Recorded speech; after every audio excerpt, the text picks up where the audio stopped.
The day after graduation, the school's reigning queen, Isabella Vance, pulled me into the woods behind the school right in front of everyone. Before I could figure out what was happening, she kissed me, and the sweet, distinctly feminine taste of her lip gloss filled my mouth. Then, her voice choked with tears, she said, "Ethan, I'll give you my heart, my future, everything, if you'll just promise me one thing. My life is yours." I was taken aback. It turned out this was all because her mother was sick and urgently needed $100,000 for surgery. Even though $100,000 was barely half a month's allowance for a trust fund underachiever like me, I still turned her down without a second thought. The heart of the valedictorian ice queen might be a precious thing, but too bad for her. I'm not a guy who believes in love. My parents married for the sake of a family alliance and have maintained the facade of a model couple for over 20 years. Do they have hearts? Maybe, but they gave them to people outside our family. So don't talk to me about hearts, I don't buy it. I straightened up and walked over to her, a full head taller. I could clearly see her trembling eyelashes, adorned with glistening teardrops. I reached out my hand. She tensed up, instinctively shutting her eyes. My finger flicked her gently on the forehead. Isabella froze, her eyes fluttering open to stare at me in confusion. I pulled my hand back, looked her straight in the eye, and said, word by word, "Isabella, get one thing straight. Do you want me to be a scumbag who takes advantage of your situation? Or do you want me to be a good guy and help you out of the kindness of my heart?" She was completely stunned, staring at me blankly, her brain clearly having short-circuited. But I was patient, just watching her. Finally, she snapped out of it, her tense shoulders slumping in defeat. With a sliver of desperate hope, Isabella whispered, her voice barely audible, "Help me, please." I shook my head decisively. "No, I'm not a philanthropist. I may have a lot of money, but I don't spend it on pointless things. After all, $100,000 could buy me a few dozen bottles of vintage champagne." The plea in her eyes instantly turned to despair. Seeing her look so utterly broken, the flicker of cruel amusement in me died down. I changed my tune. "However, while I don't want to be a scumbag or a saint, we can be business partners.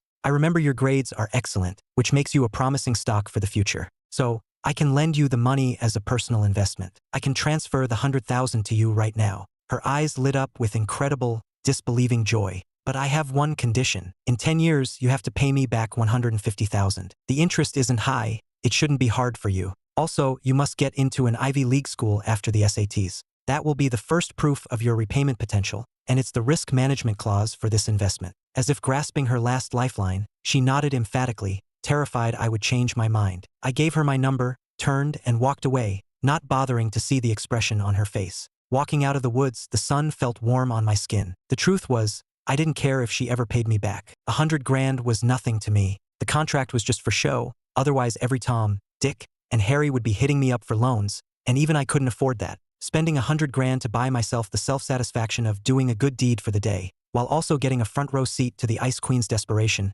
wasn't a bad deal at all. After talking to my lawyer, I set up a time and place and forwarded the contract to Isabella. That was that. I started walking toward my original destination, a club activity room. Through the window, I could see my childhood friend, Scarlett Hayes, chatting animatedly with some punk. The Hayes family and my family, the Caldwells, were old allies with close business ties, so Scarlett and I were basically childhood friends. That was all fine, but the main thing was her older sister, Victoria Hayes. She was a true powerhouse, beautiful, ruthless in business, and, most importantly, incredibly generous to me. The allowance she gave me was always in the 7-figure range. For a guy like me who was just coasting through life, she was a walking ATM. What's more, Victoria was about to get engaged to my picture-perfect older brother, Liam, making her my future sister-in-law. With our families even more intertwined, my life as a wealthy slacker would be even more secure. But recently, Scarlett's grades had plummeted from the top of the class to mediocre, all for some punk. When Victoria herself called to ask me about it, I knew I had to step in. After all, when you take someone's money, you've got to do them a favor now and then. Before I even opened the door, a guy came running out and crashed right into me. He stumbled back, his eyes filled with humiliation and resentment. I recognized him. He was a scholarship kid Scarlett used to sponsor. Good grades, quiet type. From the look of him, this was a classic case of, I fell for my benefactor, but my benefactor fell for a bad boy. I shook my head, wanting to laugh. The kid was so naive. For rich kids like us, throwing money at things is often just a habit, a way to show off our status. It doesn't make us saints. If you really want to show gratitude, you climb the ladder and pay it back with tangible benefits. That's how the world works. Getting feelings involved is just asking for trouble. I ignored him and pushed open the ajar door. Scarlett was laughing her head off with the punk, whose name was Drake. When she saw me, her smile froze, and her brow furrowed with suspicion and annoyance. "Ethan, what are you doing here? Are you also here to tell me to break up with Drake? I'm telling you, don't waste your breath. You're the useless son of the Caldwell family, You can't even figure out your own life. What right do you have to meddle in mine? I wasn't angry. I actually found it amusing. I'm not meddling. I'm just curious how the prim and proper Hayes family good girl suddenly developed a taste for this.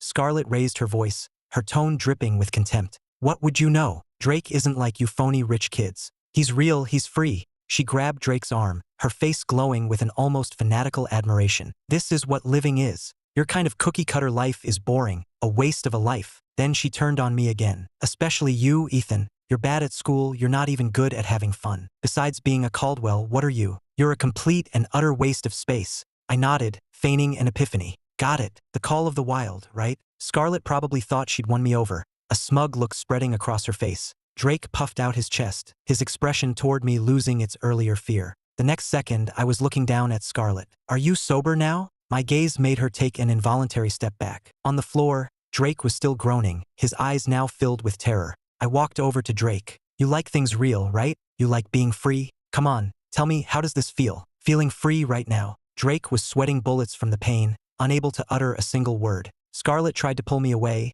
but I shot her a look that stopped her in her tracks. Weren't you all talk just now? Why are you so quiet? He was trembling, not daring to make a sound. I suddenly lost interest. This little coward was trying to date an heiress? What a joke. I grabbed the still shaking Scarlett and drove straight to the city's notoriously rough west side. I dragged her out of the car and pushed her against the wall of a filthy alley. The overwhelming stench of piss and rotting garbage hit us, and Scarlett immediately threw up. I pointed to a few bleach-blonde punks screaming at each other at the alley's entrance, my voice ice-cold. Look, there's your call of the wild. Is that real enough for you? Free enough? If you like it so much, I can throw you over there right now. Scarlett's face went pale with fright. She clung to my arm, sobbing breathlessly. I was wrong, Ethan. Let's go home, please. Just then, I caught a familiar figure in my peripheral vision. It was Drake limping away. He'd snuck out the other end of the alley when I wasn't looking. I couldn't be bothered to chase him. Trash like that wasn't worth my time. Scarlett obviously saw him too, and the color drained completely from her face.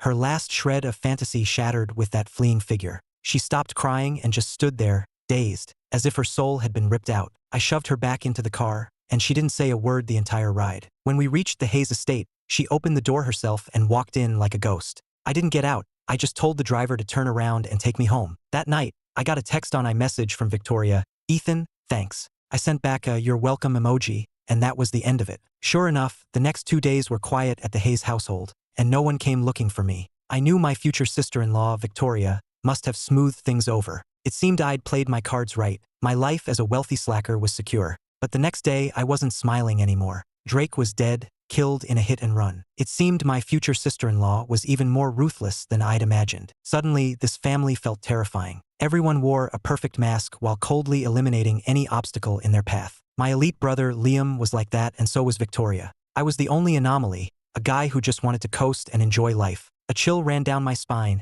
and I shot up in bed. I had to move out immediately, get away from these ruthless people. You have to be alive to keep coasting. I didn't say goodbye to anyone. The next morning, I came downstairs with a pre-packed suitcase. My mother was sitting in the living room, elegantly sipping her morning tea. She merely glanced up at me, her tone flat. Going somewhere? Finding a new place to sleep? She didn't ask again, returning her attention to her financial magazine. My so-called father was nowhere to be seen. This house was as cold as a tomb. I dragged my suitcase out of that magnificent villa without a backward glance. I had a penthouse apartment downtown that I'd bought a while ago, and now it was finally coming in handy. The apartment was huge and empty, the refrigerator completely bare. I drove to the biggest supermarket nearby, needing to fill my new home with food and junk food. Pushing a cart, I moved through the aisles of endless products. I was like a shopping robot, expressionlessly tossing items into my cart. As I rounded a corner, I suddenly stopped. In the corner of the snack aisle, I saw a girl furtively stuffing a bag of bread into her sleeve. She looked a few years younger than me, small and slight, wearing a faded school uniform. Her face was clean,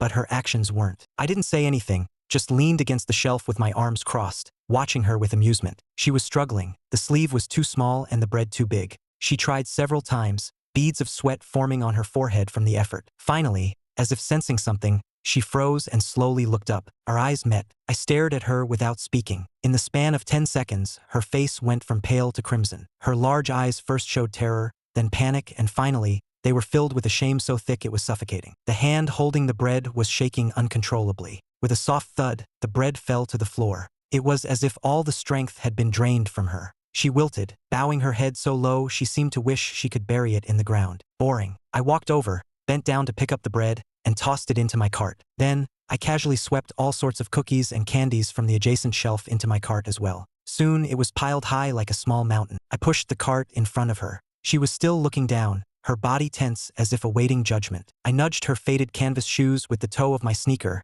my tone flat. No money for food? Her body flinched, and she gave a tiny nod. A second later, as if remembering something, she shook her head violently. I was getting impatient, nodding, shaking your head. What is this, a pantomime? What's going on? Speak up. My tone was a bit harsh. She flinched again, startled, and shot her head up to look at me. Her eyes were red-rimmed and brimming with tears. She opened her mouth, but only a few muffled sounds came out as her hands gestured helplessly. I froze. In that instant, a single thought crossed my mind. She's mute. Seeing her desperate and helpless expression, my impatience instantly vanished. A wave of regret washed over me. In that moment, I felt like a complete asshole, the kind of guy who'd want to slap himself in the middle of the night just thinking about it. I didn't say another word. I turned, grabbed another cart, and filled it to the brim with non-perishable food. Pushing both carts, I motioned for her to follow. She seemed to be in a daze, so I didn't bother explaining and just grabbed her wrist, pulling her toward the checkout. After paying, I carried all the heavy bags while she trailed behind me like a little shadow,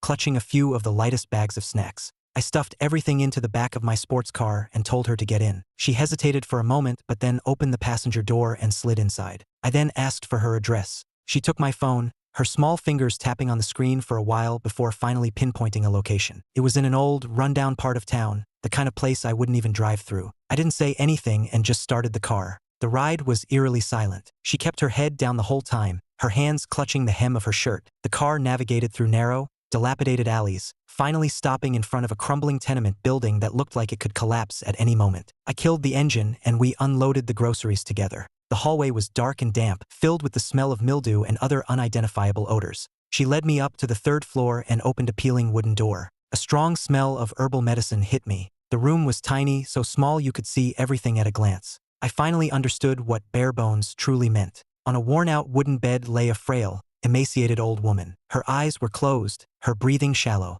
The girl put down her things and rushed to the bedside, expertly tucking the old woman in, her eyes full of worry. I pretty much got the picture. It wasn't that she had no money for food, she had no money for her family's medical bills. Stealing bread was probably an act of extreme hunger, unwilling to touch the money saved for the old woman's care. Another sob story. I hated seeing this kind of stuff. After settling her grandmother, the girl walked up to me and bowed deeply. She then picked up a worn-out notebook from the table and quickly scribbled something in it. In neat handwriting, it said, "Thank you. How much was all this? I will definitely pay you back." I almost laughed at the words. Pay me back? With what? By stealing again? I didn't say anything, just pulled out my phone and called my family's personal assistant. I kept it brief. "Mr. Roberts, get me a private room at University Hospital. Send an ambulance to this address in the West Side tenements in 15 minutes. I'm sending you the location now. Bill it all to my account." The whole thing took less than a minute. The girl was completely dumbfounded, staring at me with her mouth agape, having forgotten to cry or write. I understood. Something she might spend her entire life hoping for was something I could arrange with a single phone call. I nudged the bag at her feet. "What are you staring at? Pack your things. Get ready to go to the hospital." She snapped out of her trance and began frantically packing. There wasn't much to pack, just a few faded old clothes and a chipped enamel mug. The ambulance arrived quickly, and professional paramedics carefully moved the old woman onto a stretcher. The entire time, the girl held onto the corner of my shirt, as if afraid I would suddenly disappear. It felt a little awkward, but I didn't shake her off. At the hospital, everything was arranged perfectly. A 24/7 private nurse for the room, a team of top specialists immediately starting their consultation. I stood outside the bright, clean hospital room, watching the busy doctors and nurses, and the girl by the bedside, looking both terrified and grateful. The dark cloud that had been hanging over me since Drake's death seemed to lift a little. It's true, money can buy a good mood. Just then, I felt a gentle tug on my shirt. She was holding up that worn-out notebook, on which she had written, "How can I ever repay your kindness?" I leaned against the doorframe and looked at her. "I never said you had to." She got anxious, scribbling furiously in her notebook, the words becoming messy. "No, I can't just take your money. You're a good person." Seeing the words "good person," the smile on my face widened. In this day and age, even a guy like me could be considered a good person. Money really is great. I cut off her frantic gesturing. "First of all, I'm not a good person. Second, like I said, I hate hassles. You standing here arguing with me about this is a hassle. Got it?" My twisted logic left her stunned, staring at me, unsure how to respond. I looked at her, sighed, and walked over. No more nonsense. I took the notebook and pen from her hands and wrote, let's just say I'm buying some insurance for the future. You study hard, get into a good college, and if I ever end up broke and begging on the street, you just have to remember to give me a bowl of soup. I shoved the notebook back into her hands. She stared at my words for a long, long time. Then she looked up, and from her eyes, as clear as mountain springs, the tears finally broke free. She didn't make a sound, just cried silently, teardrops splashing onto the old notebook. I looked away, feeling awkward. All right, stop crying. Your grandmother needs you. What good is all this weeping? I thought for a moment and added, what school do you go to? I'll have Mr. Roberts take care of your tuition, and I'll have him send you $1,000 a month for living expenses until you graduate college and find a job. Don't tell me you don't want it. Consider it part of the insurance premium. With that, I couldn't stand the sentimental scene any longer. I gave a few brief instructions to the doctor and left. Driving down the wide road, I suddenly found the situation comical. Me, the second son of the Caldwell family, ending up broke? Impossible. This was just me spending a little money to earn some good karma. After all, with the ruthless sharks I was surrounded by, I needed all the good karma I could get to ensure my life of lazy luxury continued forever. And then I was broke. 5 years. It only took 5 years. The news about my picture-perfect, elite older brother, Liam, broke while I was sunbathing on a private island. I almost laughed when I got the call. It was just as I expected. My brother, at his core, was an indecisive weakling who loved to play the part of the devoted husband. I couldn't even be bothered to go back and watch the drama unfold. All these high society marriages were more or less the same. It wasn't until my bank cards started getting frozen one by one,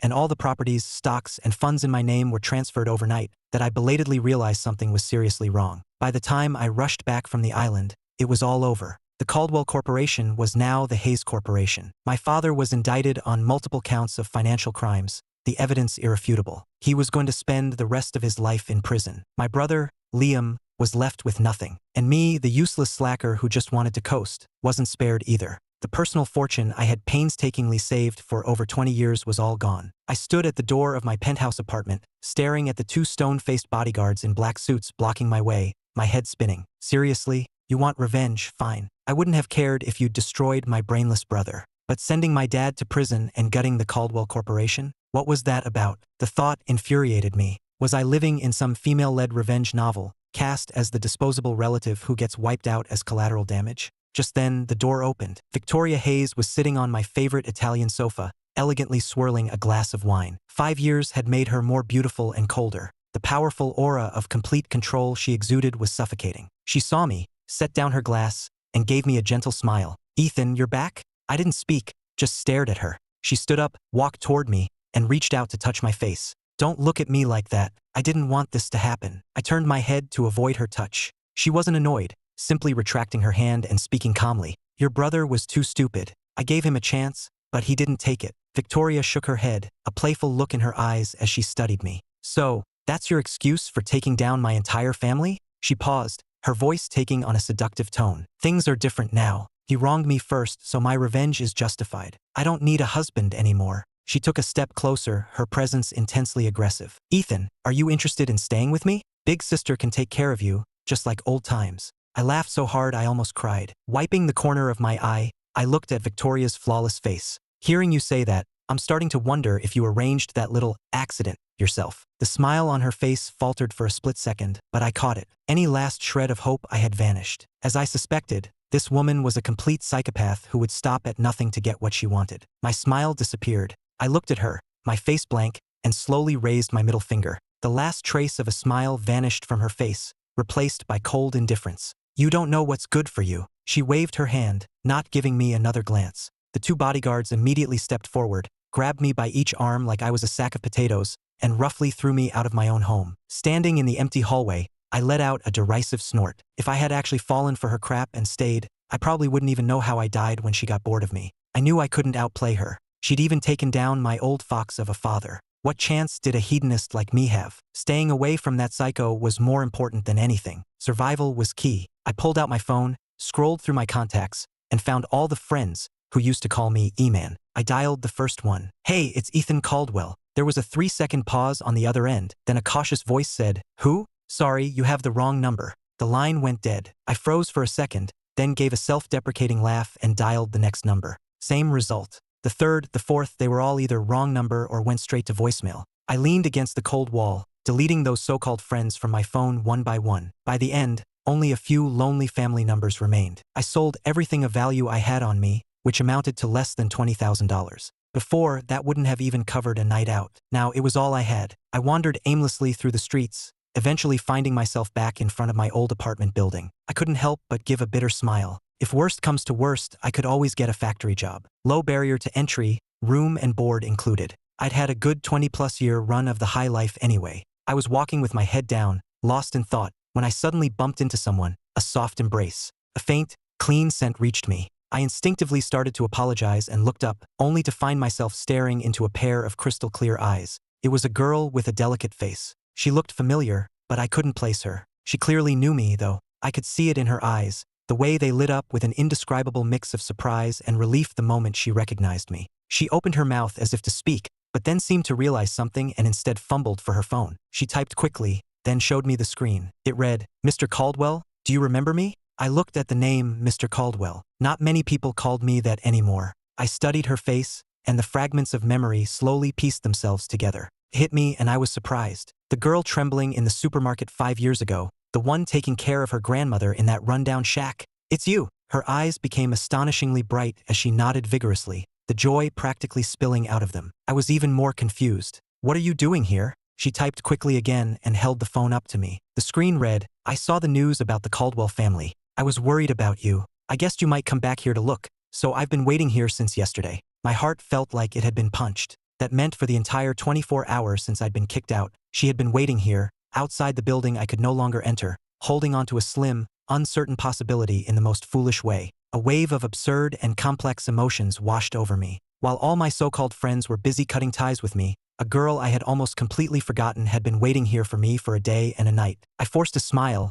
wanting to say something. She seemed to sense my awkwardness, and her phone screen lit up again. "Do you have nowhere to go?" I remained silent, which was as good as a yes. She put her phone away and then did something I never expected. She reached out and gently tugged on the sleeve of my hoodie. Her grip was weak. I could have easily pulled away, but that faint, pleading pressure felt like an invisible chain, holding me in place. She led me around the corner. As if possessed, I didn't resist and simply followed her. We stopped in front of a small, warmly lit bakery. The sign read Glimmer Bakery. The shop was closed, but the lights in the display window were still on. She unlocked the door with a key and then looked back, gesturing for me to come inside. The shop wasn't large, but it was clean and tidy, the air filled with the scent of cream and wheat. From under the counter, she pulled out a carefully preserved folder. She took out a yellowed piece of paper and pushed it in front of me. It was the insurance policy I had scrawled 5 years ago. "If I ever end up broke and begging on the street, you just have to remember to give me a bowl of soup." She pointed to the words, then to me, then to herself and the shop. Her expression was as serious as if she were fulfilling a sacred contract. Finally, she turned, took a still warm croissant from the oven, and handed it to me. There was no pity, no sympathy, just a matter-of-fact sense of "it's my turn now." I took the croissant and bit into it. Couldn't compare to the gourmet food I was used to, but it had a comforting taste. "Are you guys hiring?" The girl froze for a second, then a brilliant smile bloomed on her face. She nodded vigorously. That day, the aimless first half of my life came to an end. The second half would be inextricably linked to this little shop called Glimmer. And my new boss was the mute girl I thought I'd never see again. The girl's name was Chloe. Using the money I had provided and her own savings, she had opened this bakery on this street after graduating from college. The shop was small, but business was good. The neighbors all seemed to look out for her, often going out of their way to buy a few pastries and chat for a bit. It's not easy for a young girl on her own. It's good she has a helper now, makes you feel more at ease. I wore an apron with a little bear on it, clumsily packaging freshly baked bread, and listened to their comments without feeling much of anything. At ease? Me? A useless bum who couldn't do a single practical thing. How could they possibly think I was reassuring? Still, my arrival did lighten her load considerably.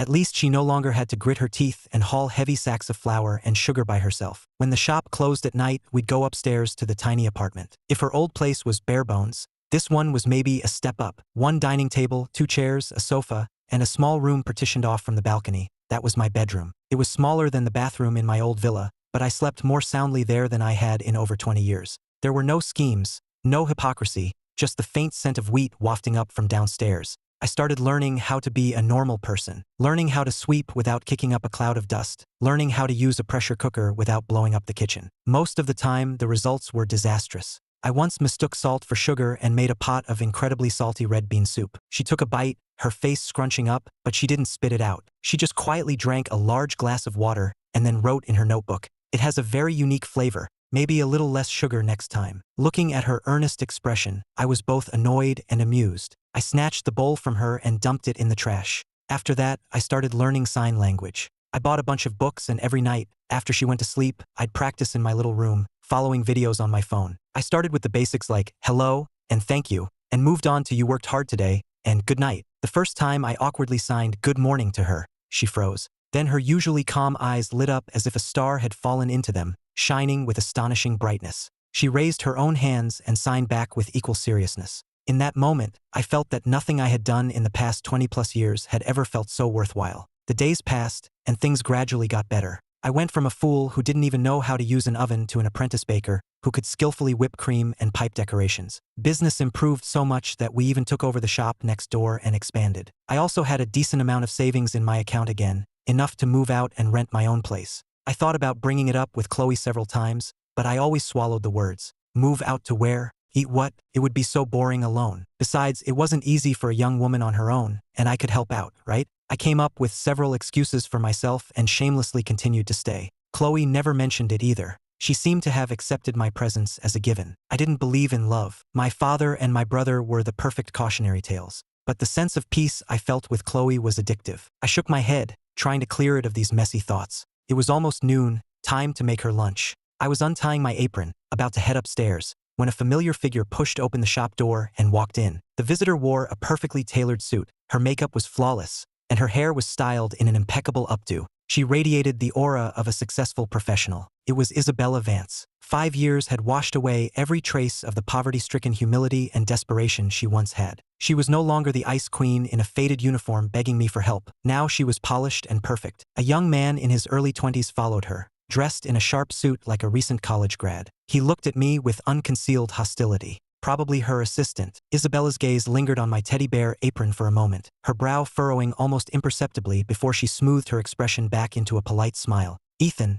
long time no see." I nodded in acknowledgement, continuing to untie my apron. She seemed to want to ask something but thought better of it. Instead, she took a check from her purse and pushed it across the counter to me. "This is $150,000. I know we're still a few years away from the 10-year mark, but I'm able to now, so I wanted to pay you back early." I glanced at the number on the check, picked it up, and stuffed it in my pocket. "Thanks. This is what you owed me." I had never actually expected to get it back. The assistant behind her saw how quickly I took the money, and the disdain in his eyes intensified. Isabella quickly composed herself, her eyes sweeping over our small bakery before landing on my face. It was a look I knew all too well, condescending pity. "Ethan, I heard about what happened to your family. If you don't have anywhere to go right now, you can come work at my company. My husband and I just started our firm, and we're hiring." Her deliberately compassionate act made my stomach turn. That deal back then was an investment. She had paid her debt and we were even. Now she was putting on this show, trying to turn her former creditor into a charity case.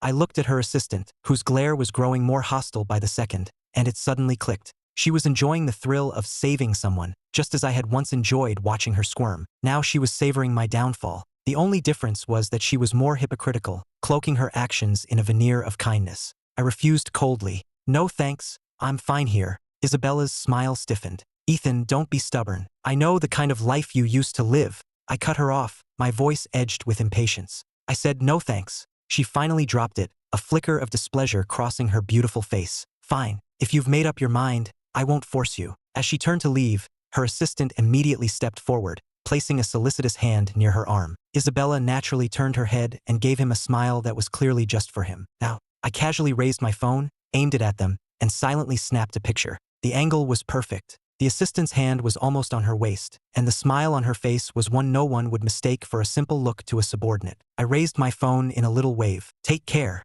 Then I spent 2.5 minutes finding her husband's public email address online and anonymously sent him the photo. After that, I deleted the picture and the sent email. I felt much better. After a quiet lunch with Chloe, my mind finally settled. Leaning against the counter, I started thinking about what to do with the $150,000. The number on the check was almost dazzling. How long had it been since I'd seen that much money? At least now our lives wouldn't be so tight, and Chloe could finally get the new equipment she'd been wanting. The more I thought about it, the happier I became. I'd never felt that money could be so useful. Just then, the bell on the door chimed, and a clear, deliberately fragile voice interrupted my thoughts. Ethan, I turned and saw Scarlett Hayes. Wow, a lot of familiar faces today. If I remembered correctly, her unlucky husband, Caleb, had been dead for less than 2 years. What do you want? I asked, leaning against the counter, my expression neutral. She bit her lip, her eyes shimmering, her hesitant act making me sick to my stomach. Scarlett's voice was laced with a hint of grievance. I wanted to see you. Miss Hayes, what's the act this time?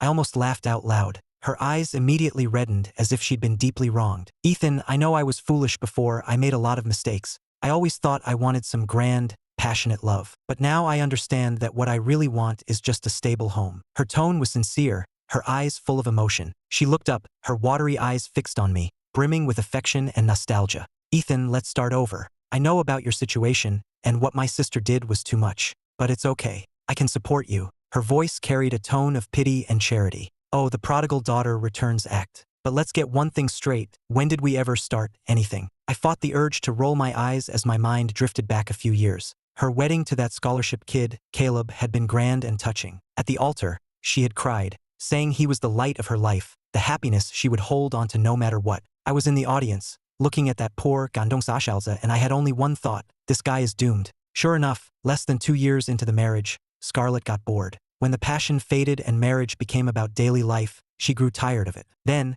a conveniently charming new guy appeared. Luckily for her, the poor kid wasn't a total pushover. He had evidence against Scarlett and wanted to fight for himself. And then he died. What a coincidence. I figured it was the handiwork of my dear ex-future sister-in-law, Victoria. Snapping back to the present, I looked at Scarlett, still playing her part, a smirk growing on my face. Scarlett, do you think all men are idiots? Her expression froze. Your husband's funeral was quite the spectacle, I said slowly. I saw it on the news. You cried your heart out, a truly heartbreaking performance. It's just a shame that I happened to see someone who looked a lot like you getting into a hotel elevator with a handsome guy that same night. The color drained from Scarlett's face. Oh, right, that handsome guy didn't last long either, did he? Jumped off a building, I heard. Scarlett, aren't you tired? I took a step closer, staring into her trembling eyes. Wearing a mask and acting every single day, doesn't it make you sick? I backed her up against the doorframe, and she trembled like a leaf in the wind. You're lying, she retorted, trying to sound tough, but her voice was weak and hollow.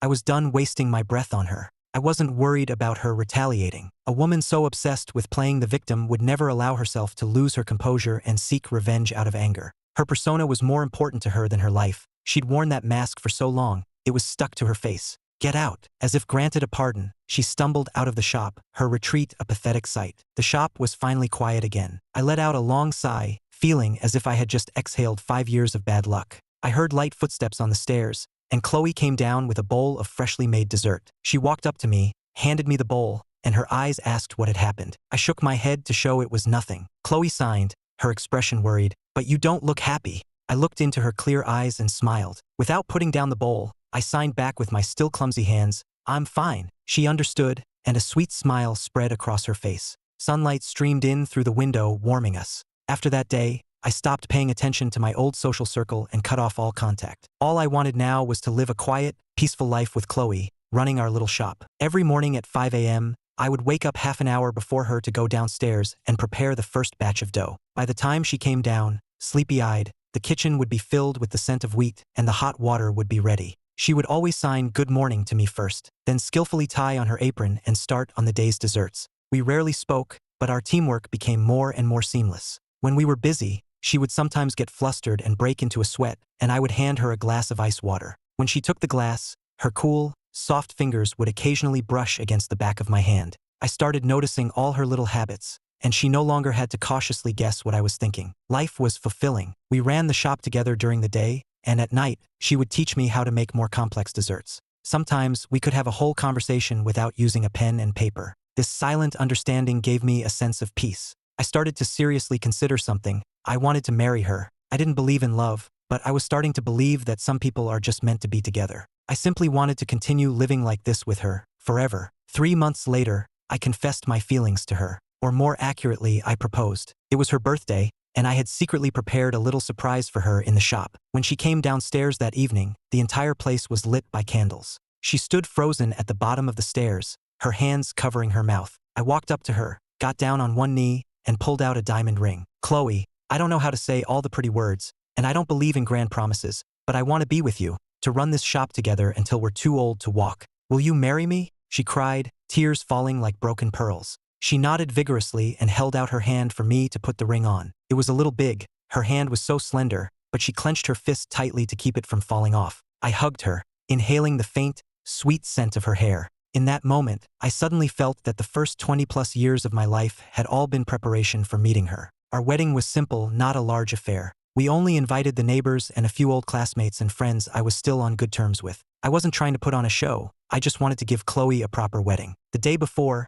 I got a haircut and bought a decent suit. We had picked out Chloe's wedding dress together. When she tried it on, she was absolutely radiant. Standing outside the dressing room, watching her in the mirror, it all felt a bit surreal. This girl, as beautiful as an angel, was really going to marry me. On the wedding day, everything went smoothly. Chloe's grandmother had recovered significantly and attended in a wheelchair. The old woman took my hand and said in a weak voice, "Thank you for taking care of our Chloe." I felt a little embarrassed. She was the one who had taken care of me. When we exchanged rings, Chloe's hand was trembling. I held it steady and whispered in her ear, "Don't be nervous, it's just a formality." She let out a little laugh, and her tension vanished. "Ethan Caldwell, do you take Chloe to be your wife, to love and protect her, for richer or for poorer, in sickness and in health?" "I do." "Chloe, do you take Ethan to be your husband, to love and respect him, for richer or for poorer, in sickness and in health?" Chloe couldn't speak, but she nodded emphatically and then signed, "I do." The officiant was a bit taken aback, unsure what to do. I smiled and translated for her.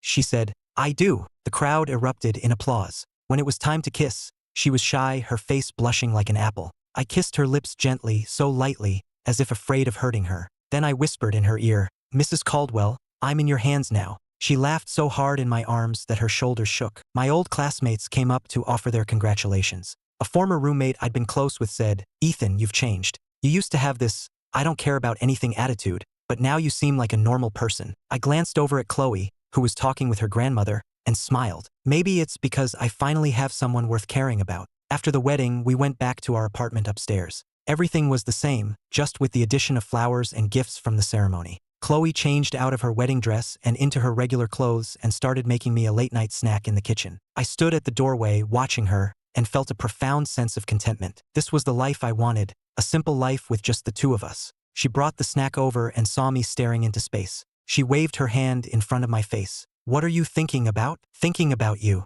Her face turned red again, and she playfully slapped my arm. Then she wrote in her notebook, "Ethan, we're married now. Do you have any regrets?" I shook my head. "No regrets." "You?" "No regrets either. It just feels a little unreal, like a dream." I reached out and pinched her cheek. "Does that hurt?" She covered her face and glared at me, then wrote in the notebook, "It's not a dream, and also, I love you." Chloe's fingers trembled slightly as she wrote those 3 words. Under the dim yellow light, her eyelashes looked like the rain-soaked wings of a butterfly. I stared at the words, and my heart felt like it had been struck by something heavy. It wasn't the racing pulse from a high school crush's confession, nor the vain satisfaction of spending a fortune, but a deep, dull ache wrapped in an unprecedented sense of security. I took the pen from her hand, closed the notebook, and put on a serious face. "Mrs. Caldwell, are you trying to give me insomnia, writing things like this at night?" She quickly waved her hands, her face flushing red, and awkwardly signed, "It's true." I sighed, pulled her into my arms, and rested my chin on the top of her soft hair.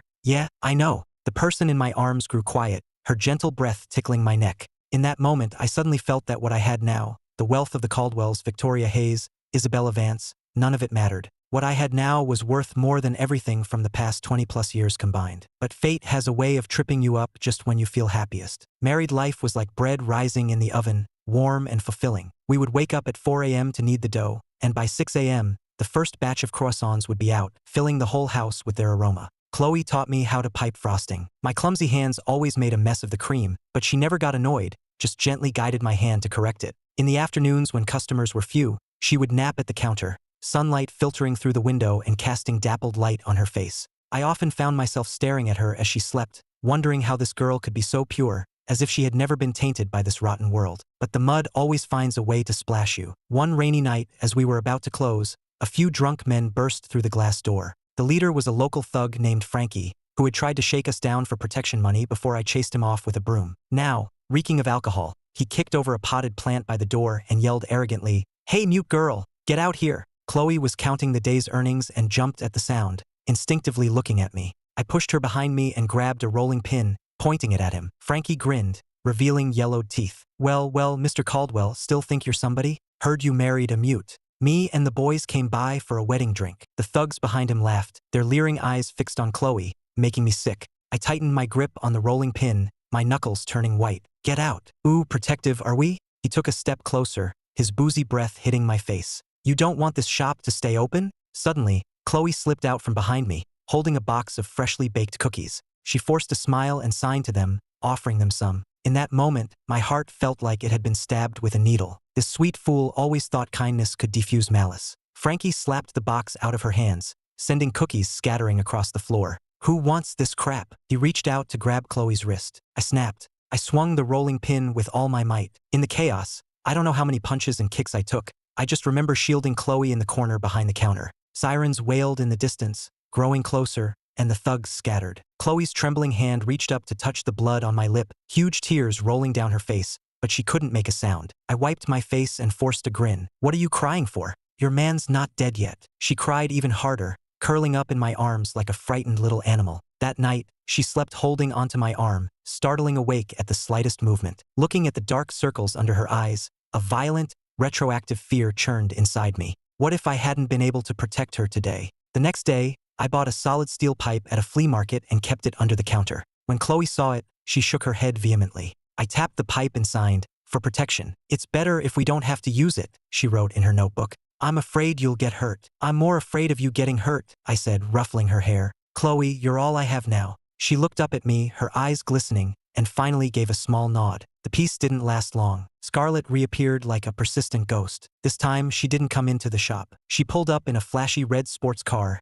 sunglasses covering half her face, and beckoned to me with her finger. I was moving flour and couldn't be bothered with her. So she got out of the car, leaned against the door, and smirked. Ethan, does your wife know how you helped Isabella Vance? Her tone was pure provocation. My hand slipped, and the flour sack hit the ground with a thud, sending up a cloud of white dust. Chloe heard the noise and ran out of the shop, looking at us with confusion. Scarlett took off her sunglasses, her gaze sweeping over Chloe with undisguised pity. So pathetic, ending up with a loser who couldn't even afford a decent wedding. I clenched my fists, a vein throbbing in my temple. Scarlett, shut your mouth. What, scared? You weren't like this back then. When the campus queen was begging you, didn't you enjoy the thrill of being the benefactor? Why pretend to be so devoted now? Chloe couldn't understand Scarlett's words, but she could feel the tense atmosphere. She gently tugged on my shirt, her eyes full of worry. I took a deep breath, suppressed my anger, and turned to sign to Chloe. It's nothing. Go back inside. Chloe hesitated, not moving, but Scarlett suddenly played a recording from her phone. It was Isabella's tear-choked voice from the woods all those years ago.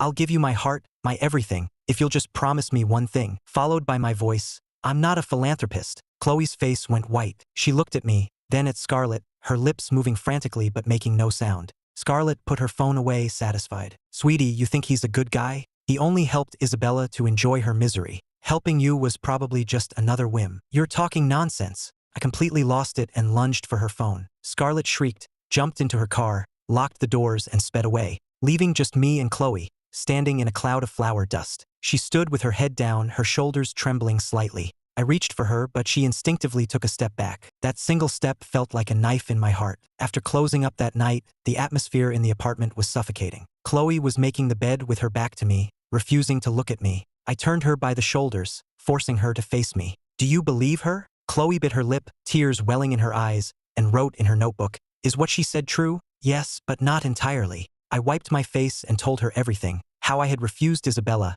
how I had set up the contract. Chloe, I admit I'm not a good person, but with you, I never once thought of it as charity. She was silent for so long I thought she would never speak to me again. Finally, she raised her hands and slowly signed, I'm scared. Scared of what? I'm scared that one day you'll get bored of me and leave me. Her fingers trembled. I have nothing. I only have you. My heart clenched, and I pulled her tightly into my arms. You silly girl, you're the only one I have. That night, we held each other as we slept, like two wounded animals licking each other's wounds. Scarlett's words were like a thorn in Chloe's heart. She became sensitive. If I was 10 minutes late coming home, she would be restless. If a female customer chatted with me for too long, she would quietly walk away. I noticed, but I didn't know how to fix it. Until one night, I woke up and found the space beside me empty. Chloe was curled up in a corner of the balcony, crying silently in the moonlight. I went over and hugged her from behind. Her body tensed, then relaxed, and she buried her face in my chest. Chloe, let me tell you a story. I told her about my parents, about my brother and Victoria,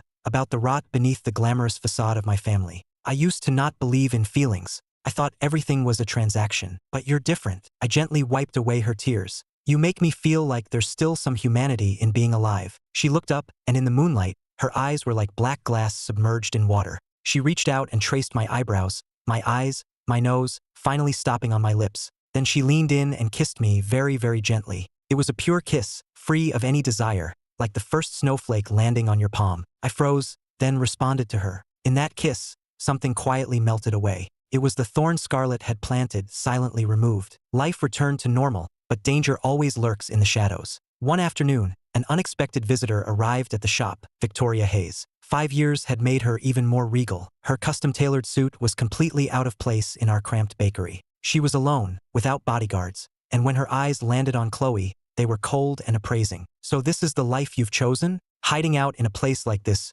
playing house with a mute. I moved to shield Chloe behind me. If you have something to say, say it. She ignored me and sat down in a chair. Ethan, you're still so naive. I recently found out something interesting about your little wife's background. Chloe's hand tightened on my arm. Victoria slowly opened her handbag, took out a yellowed photograph, and slid it across the table. It was a picture of a young man and woman. The man's features bore a slight resemblance to Chloe, and the woman was holding a baby. Your grandmother never told you, did she? She said, looking at Chloe with a cold smile. Your parents didn't die of illness. It was a car accident, and the man who killed them was named Harrison Caldwell, Ethan's father. Drunk driving, you know? The air froze. My mind went blank with a deafening roar, and I almost lost my balance. Chloe stared at the photograph, her face as white as a sheet. Surprised. Victoria stood up, looking down on us. Ethan, your father killed her parents, and now you're playing the devoted husband. How ironic. Shut up, I roared, but my voice was shaking violently. Victoria leaned down close to Chloe and whispered,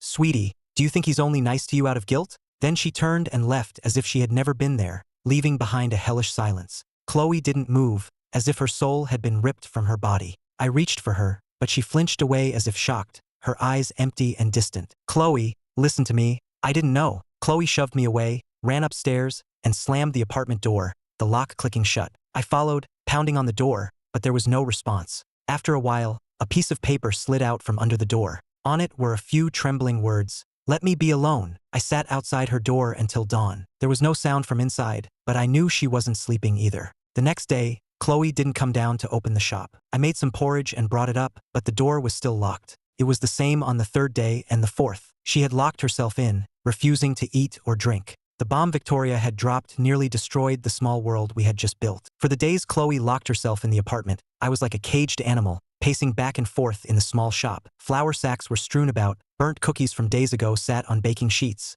and the air was thick with the sour smell of desperate fermentation. I wanted to smash down that thin door countless times, but every time I saw another, let me be alone, note slid under the door, the handwriting growing more frantic. My raised hand would fall limply to my side. I was afraid that my presence would be the final straw that broke her. This feeling of helplessness was worse than when my family fell apart. Back then, at least I could be angry, I could curse, I could pack a bag and leave. But now, I didn't even have the right to be angry. The blood of the man responsible ran through my veins. Victoria had found my weakest point and shattered it with a single blow. On the fifth night, I heard a muffled whimper from the apartment, like a small animal's cry, followed by the heavy thud of something falling. My heart stopped. I couldn't wait any longer. I used the spare key and burst through the door. Chloe had collapsed by the bed, her face ashen, her lips cracked. An overturned water glass lay beside her. It seemed she had tried to get a drink but didn't even have the strength for that. After days without food or water, her body had reached its limit. I rushed over and picked her up. She was as light as a feather,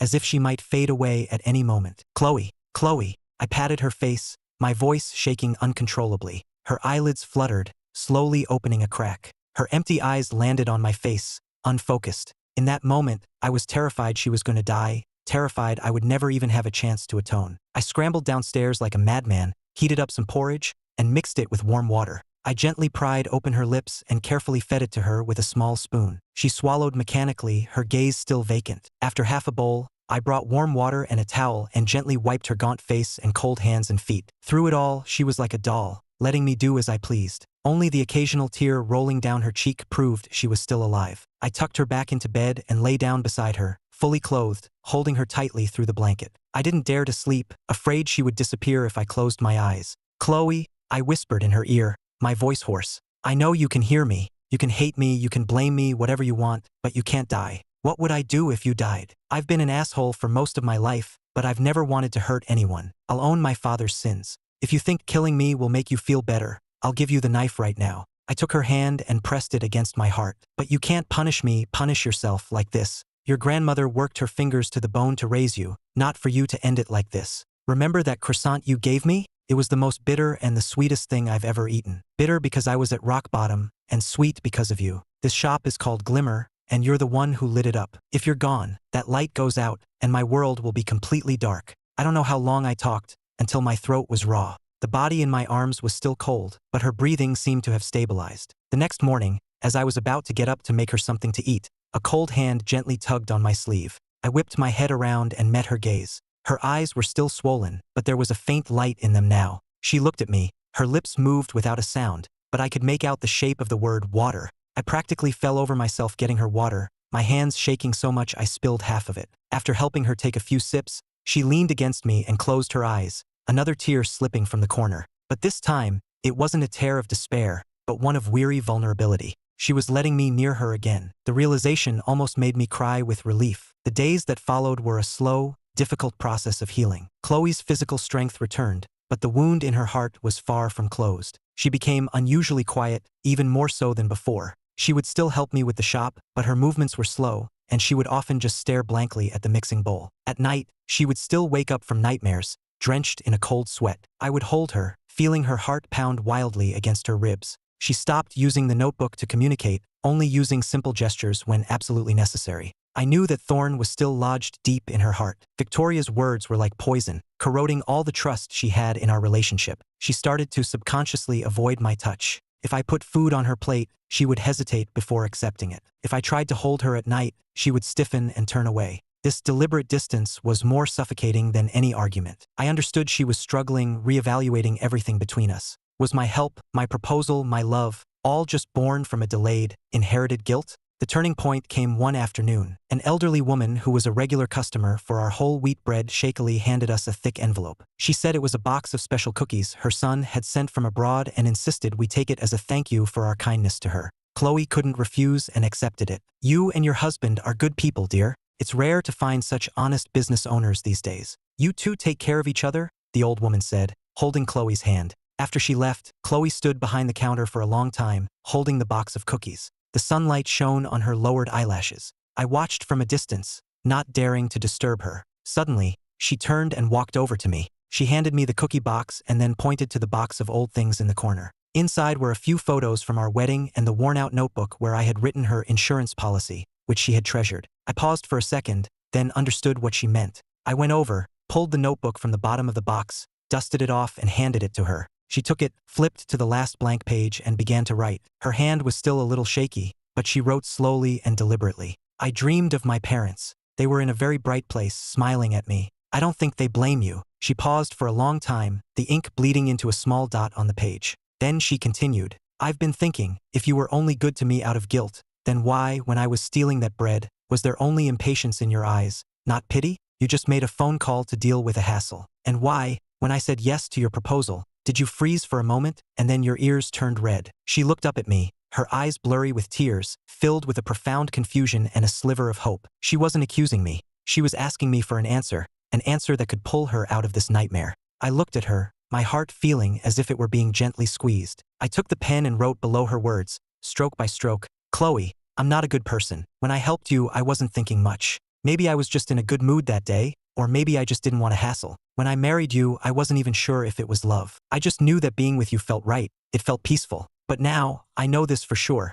I can't stand to see you cry, and I can't stand to see anyone bully you. When you're in pain, I wish I could take it for you. This has nothing to do with who my father was. It only has to do with you being Chloe. If we're talking about guilt, the only thing I feel guilty about is not meeting you sooner and letting you suffer so much, and not being able to protect you from being hurt again because of me. I handed the pen back to her. She read my words, and the tears fell even faster, but the corners of her mouth turned up slightly. It was a smile that was uglier than crying, but it was the most beautiful expression I had ever seen. She picked up the pen and, after my words, forcefully added 3 of her own. I believe you. Then she put down the pen, reached out and gently took my hand. Her fingers were still cold, but their firm grip instantly dispelled all the darkness in my heart. That night, for the first time in a long time, she didn't sleep with her back to me. She curled up in my arms like a fledgling that had finally found its nest, her breathing even and deep. Listening to the sound of her breath, I thought it was the most beautiful music in the world. We knew the scar was still there, and maybe it always would be, but at least we were learning to live with it.